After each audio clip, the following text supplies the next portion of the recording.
Today we're going to cook one of the oldest dishes from the Arabic culinary tradition, a harisa. And the harisa, of course, is still around today, but more of that later. We're going to cook one made with rice and with goat. The ingredients are fairly simple and straightforward. It's all in the technique, as we shall see. So we have our goat, which is about 1 kilogram. Then we will use our wonderful leah, sheep's tail fat again, which we're going to render. Then we have some sesame oil.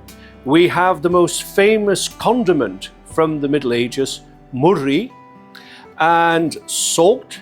And finally, of course, the other basic ingredient, rice. So let's get started. First things first, we're going to start with our wonderful goat meat. And I'm going to wash the meat. It's always a good idea. I'm using a bowl here with lukewarm water, but of course simply running it under the tap is also a good idea. And then from here I'm going to transfer the meat to the pot and I'm going to layer it in.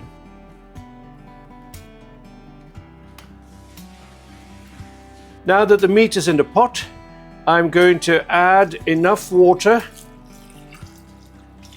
to cover it. And then it's time for a pinch of salt. And now we're going to cook this until the meat is all tender and soft before we start our next stage. Let's get boiling.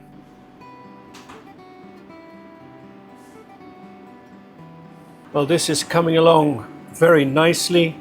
The meat has changed color, and so not long to wait before we can start on stage 2.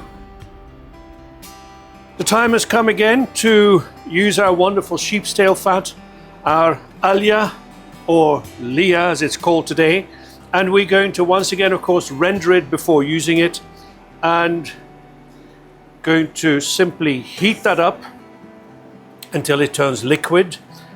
And then we're going to mix it with the sesame oil to complete the dish.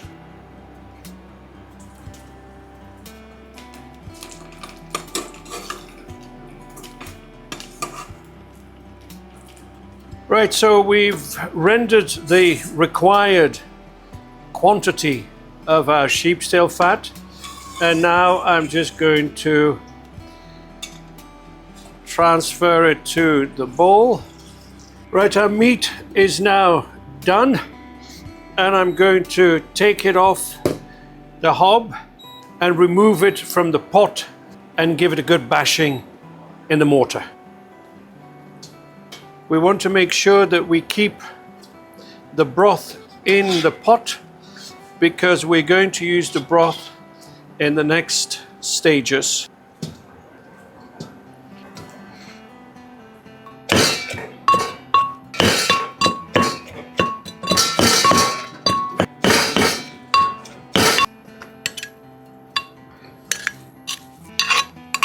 And as you can see, we have here meat that has been pounded, but at the same time, you can see that it's been shredded up. And this we're going to do with all of the meat.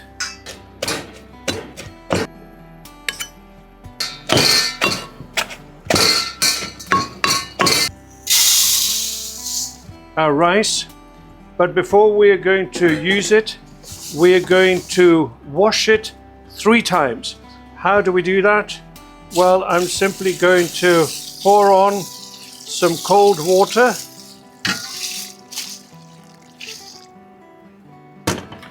And then I'm just going to whisk it with my hands.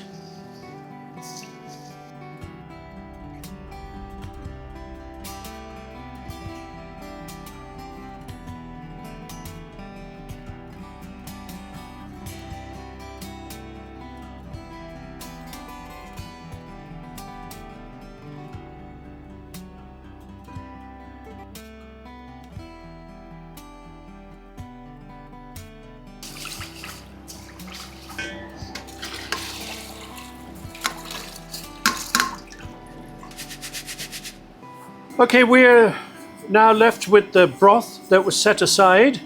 And the next step is to pour the milk into the broth.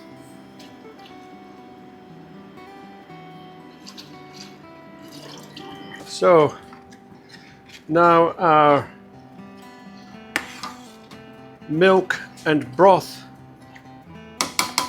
mixture is boiling. We're going to put in the rice.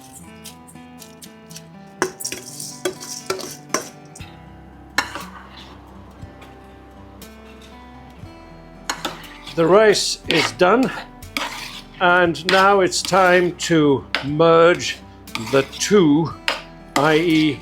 the rice and the meat.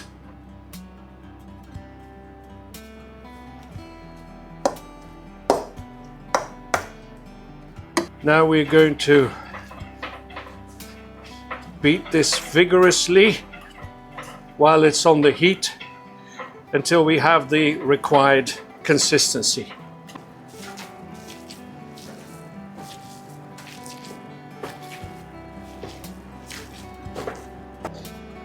Now it's time to pour in our sesame oil, followed by the sheep's tail fat that's been rendered.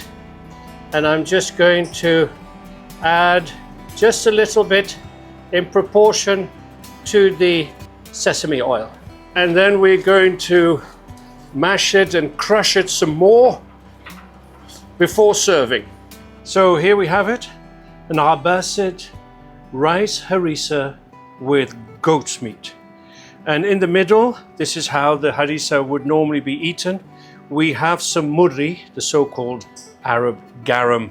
If you don't have any murri lying about, don't worry, you can easily replace it with soy sauce.